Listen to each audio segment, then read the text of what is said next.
প্রেমের টানে কলকাতা থেকে মালদায় মাধ্যমিক পরীক্ষার্থী।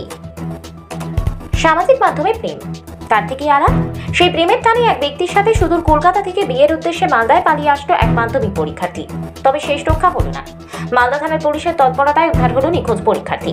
কলকাতার টালিগঞ্জের বাসিন্দা মাধ্যমিক পরীক্ষার্থী ৩ বছর আগে সামাজিক মাধ্যমে মালদা থানার মঙ্গলবাড়ি গ্রাম পঞ্চায়েত অঞ্চলের বলাতুলি শনিবার হাট এলাকায় ৩৩ বছর বয়সী এক ব্যক্তি বিশ্বজিৎ বর্মনের সাথে পরিচয় হয়। তাদের মধ্যে প্রণয়ের সম্পর্ক হয়। মাধ্যমিক পরীক্ষা শেষ হতেই বিশ্বজিতের হাত ধরে মালদায় পালিয়ে আসে। মাধ্যমিক পরীক্ষার্থীর পরিবার মেয়ের খোঁজ না পেয়ে কলকাতা পুলিশের দ্বারস্থ হন। শুরু হয় তদন্ত।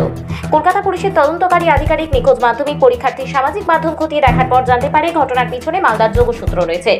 এরপর মালদা পুলিশের সাথে যোগাযোগ করে কলকাতা পুলিশ। মালদা পুলিশের তৎপরতায় অবশেষে নিখোঁজ মাধ্যমিক পরীক্ষার্থী উদ্ধার হয়। গ্রেপ্তার করা হয় অভিযুক্ত বিশ্বজিৎ বর্মনকে।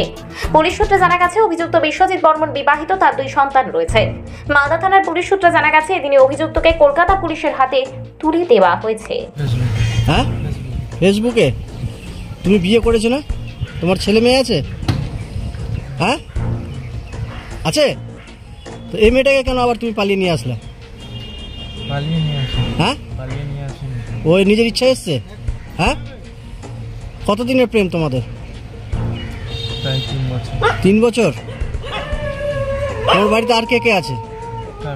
হ্যাঁ, ছেলে মেয়ে স্ত্রী সব আছে?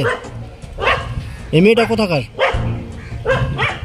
হ্যাঁ হ্যাঁ, কলকাতার। কিসে আলাপ হলো তোমাদের সাথে?